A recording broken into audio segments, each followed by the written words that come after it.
ሀራምቤ ሬዲዮ 98.7 የዕለተ ረቡዕ ሐምሌ 22 ቀን 2018 ዓ.ም የሰዓቱን ዜናዎቻችን ይዘን ቀርበናል። ከዜናዎቹ ጋር አይንሸት ሙሉጌታ ነኝ። ዋናዎቹን በማስቀደም እጀምራለሁ። አብራችሁን ቆዩ።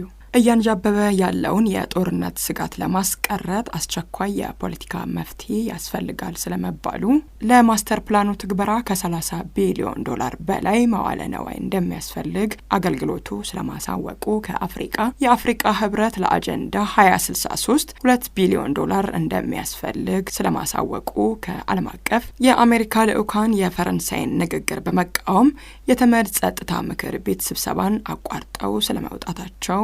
አድማጮች ዜናዎቹን በዝርዝር አስደምጣችኋለሁ። በድጋሚ አብራችሁን ቆዩ።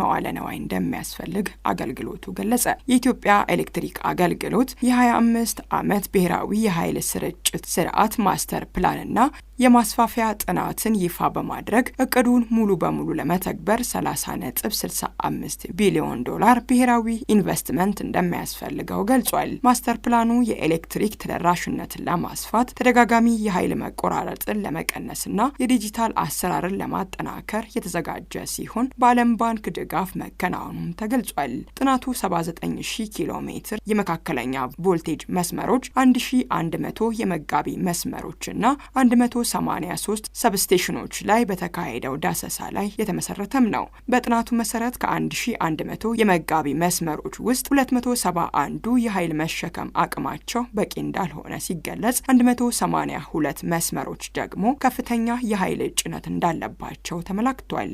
በተጨማሪም 6800 ትራንስፎርመሮችን ጨምሮ በሺዎች የሚቆጠሩ የኔትወርክ መሰረተ ልማቶች ጥገናና ማሻሻያ እንደሚያስፈልጋቸውም ተለይቷል። እነዚህ አፋጣኝ ማስተካከያዎችም $71 ሚሊዮን እንደሚያስፈልገው ተገልጿል። ጥናቱ የኢትዮጵያ ኤሌክትሪክ ፍላጎት በ2030 10,493 ሜጋዋት እንደሚደርስና በ2049 ወደ 39,327 ሜጋዋት እንደሚያድግ ይጠቁማል። ከፍተኛው የኃይል ፍላጎት ድርሻ ደግሞ በአዲስ አበባና በኦሮሚያ ክልል እንደሚገኝም ተጠቁሟል። በካይሮ የነበረ አንድ ኢትዮጵያዊ እስር ቤት በገባ በአራተኛ ቀኑ ሕይወቱ ማለፉ ተገለጸ።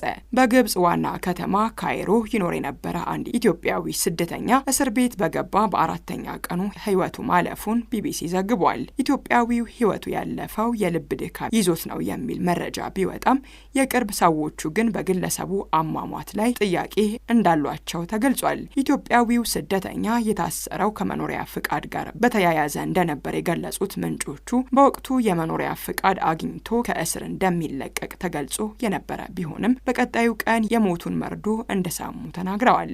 ጉዳዩን ለኢትዮጵያ ኤምባሲና ለተባበሩት መንግስታት ድርጅት የስደተኞች ከፍተኛ ኮሚሽን ማሳወቃቸውንም ጠቅሰዋል። የግለሰቡን አሟሟት በተመለከተ በግብጽ ከሚገኘው የኢትዮጵያ ኤምባሲ እንዲሁም የተባበሩት መንግስታት የስደተኞች ተቋም ተጨማሪ መረጃ ለማግኘት ያደረጋቸው ጥረቶች እንዳልተሳኩ የዜና ምንጩ ገልጿል። ይህ በእንዲህ እንዳለ ዓለም አቀፉ የሰብአዊ መብቶች ተቋም ሂውማን ራይትስ ዎች ግብጽ ውስጥ ያለውን የስደተኞች ሁኔታን በተመለከተ በሰኔ መጨረሻ ባወጣው ሪፖርቱ ስደተኞችና ጥገኝነትን ጠያቂዎች ለወራት የሚቆይ የዘፈቀደ ዘመቻ፣ ህገወጥ እስርና ከሀገር መባረር እየደረሰባቸው እንደሆነ መግለጹ አይዘነጋም። የአፍሪካ ህብረት ለአጀንዳ 2063 $2 ቢሊዮን እንደሚያስፈልገው ገለጸ። የአፍሪካ ህብረት ኮሚሽን ሊቀመንበር መሐሙድ አሊ ዩሱፍ በ49ኛው የህብረቱ ስራ አስፈጻሚ ምክር ቤት መደበኛ ስብሰባ ላይ ባደረጉት ንግግር የአፍሪካን አጀንዳ 2063 ለማስፈጸም እስከ $2 ቢሊዮን የሚደርስ ፋይናንስ እንደሚያስፈልግ ገልጸዋል። ሊቀመንበሩ እንደገለጹት የህብረቱ ዓመታዊ በጀት 80% ያህሉ አሁንም በውጪ አጋር አካላት የሚሸፈን ሲሆን ከአባል ሀገራት የሚሰበሰበው መዋጮ ከ$2 ሚሊዮን እንደማይበልጥም ጠቁመዋል። ህብረቱ የተረጋጋና ተገማች የፋይናንስ አቅም እንዲኖረውና አጀንዳ 2063ን በተሳካ ሁኔታ ለመፈጸም ከፍተኛ የገንዘብ መዋጮን ማሰባሰብ እንደሚያስፈልግ በመግለጽ አባል ሀገራትም የሚጠበቅባቸውን መዋጮም በወቅቱ እንዲያሟሉ ጥሪ አቅርበዋል። አጀንዳ 2063 የአፍሪካ ህብረት የ50 ዓመት የልማት ራዕይ ሲሆን የአህጉሪቱን ኢኮኖሚያዊ፣ ማህበራዊና ተቋማዊ ለውጥ ለማሳካት ከአባል ሀገራትና ከልማት አጋሮች ጋር በትብብር እየተገበረ ይገኛል። የመጤጠል እንቅስቃሴ ደቡብ አፍሪቃን ከአፍሪቃ ሀገራት ጋር ያላትን ግንኙነት አሻክሯል። የስደትና የልማት ባለሙያው ፕሮፌሰር ሎረን ላንዳው በደቡብ አፍሪቃ የቀጠለው የመጤጠል እንቅስቃሴ ከሌሎች የአፍሪቃ ሀገራት ጋር ያላትን ዲፕሎማሲያዊ ግንኙነት በእጅጉ እንዳሻከረ ገልጸዋል። በጆሃንስበርግና በሌሎች የሀገሪቱ ከተሞች የሚታየው በውጭ ዜጎች ላይ የሚደርስ ጥቃት በደቡብ አፍሪቃ ላይ የዲፕሎማሲ ጫና እያሳደረ መሆኑንም አመላክተዋል። ፕሮፌሰር ላንዳው እንዳሉት ደቡብ አፍሪቃ ቀደም ሲል ከጋና ከናይጄሪያና ከሌሎች የአፍሪቃ ሀገራት ጋር የነበራት ጠንካራ ወዳጅነትና ዲፕሎማሲያዊ ግንኙነት በመጤጠል ጥቃቶች ሳቢያ ሻክረዋል። ይህንን ግንኙነት መልሶ ለማጠናከርም ከፍተኛ ጥረት እንደሚያስፈልገው ገልጸዋል። በተጨማሪም ከ2000 ዓመተ ምህረት መጀመሪያ አካባቢ በውጭ ሀገር ዜጎች ላይ የሚፈጸሙ ጥቃቶች በተደጋጋሚ ሲከሰቱ መቆየታቸውን በማስታወስ የሀገሪቱ መንግስት ተገቢውን ኃላፊነት ባለመወጣቱ ችግሩ እየቀጠለ መሆኑን ጠቁመዋል። በሌላ በኩል የደቡብ አፍሪቃ የውጭ ጉዳይ ሚኒስቴር በቅርቡ ባወጣው መግለጫ መጤጠልነትን፣ ዘረኝነትንና ማንኛውንም አድሏዊ ድርጊት እንደማይቀበል አስታውቆ በሀገሪቱ ላይ የሚቀርቡት ተመሳሳይ ወቀሳዎችን አስተባብሏል።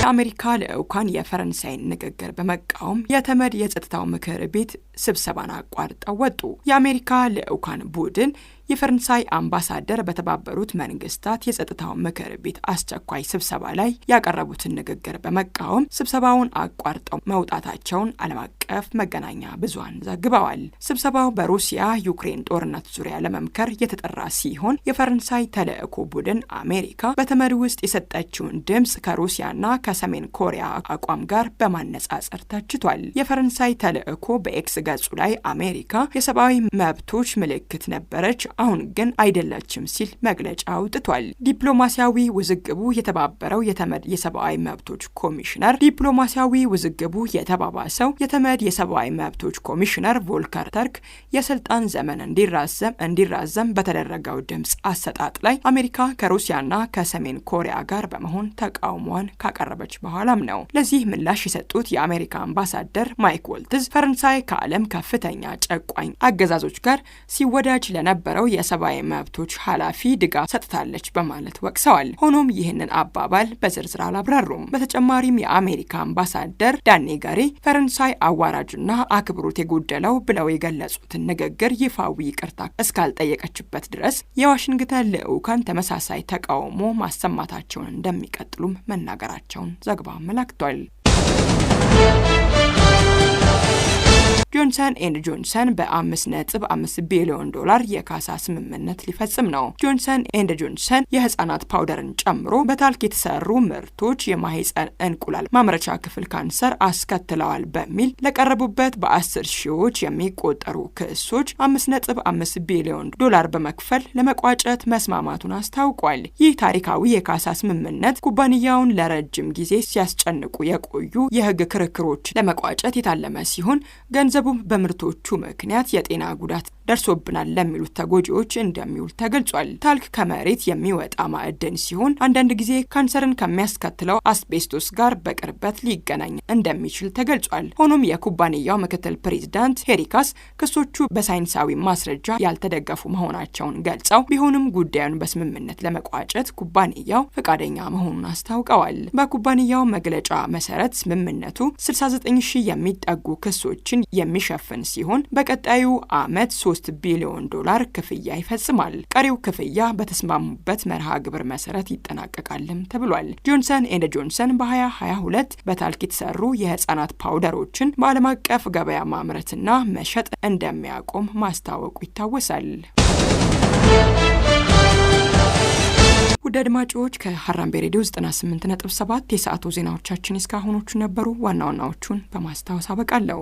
እያንዣበበ ያለውን የጦርነት ስጋት ለማስቀረት አስቸኳይ የፖለቲካ መፍትሄ ያስፈልጋል ስለመባሉ፣ ለማስተር ፕላኑ ትግበራ ከ$30 ቢሊዮን በላይ መዋለ ነዋይ እንደሚያስፈልግ አገልግሎቱ ስለማሳወቁ፣ ከሀገር ቤት የአፍሪቃ ህብረት ለአጀንዳ 2063 $2 ቢሊዮን እንደሚያስፈልግ ስለማሳወቁ፣ ከአፍሪቃ የአሜሪካ ልዑካን የፈረንሳይን ንግግር በመቃወም የተመድ ጸጥታ ምክር ቤት ስብሰባን አቋርጠው ስለመውጣታቸው፣ ከዓለም አቀፍ ለሰዓቱ ያጠናቀርናቸው ዜናዎቻችን እስካሁኖቹ ነበሩ። ዜናዎቹን አይንሸት ሙልጌታ አስደመጥኳችሁ። ቀሪ የጣቢያችን ዝግጅቶች መደመጣቸውን ይቀጥላሉ። በያላችሁበት ሰናይ ቀን ይሁንላችሁ።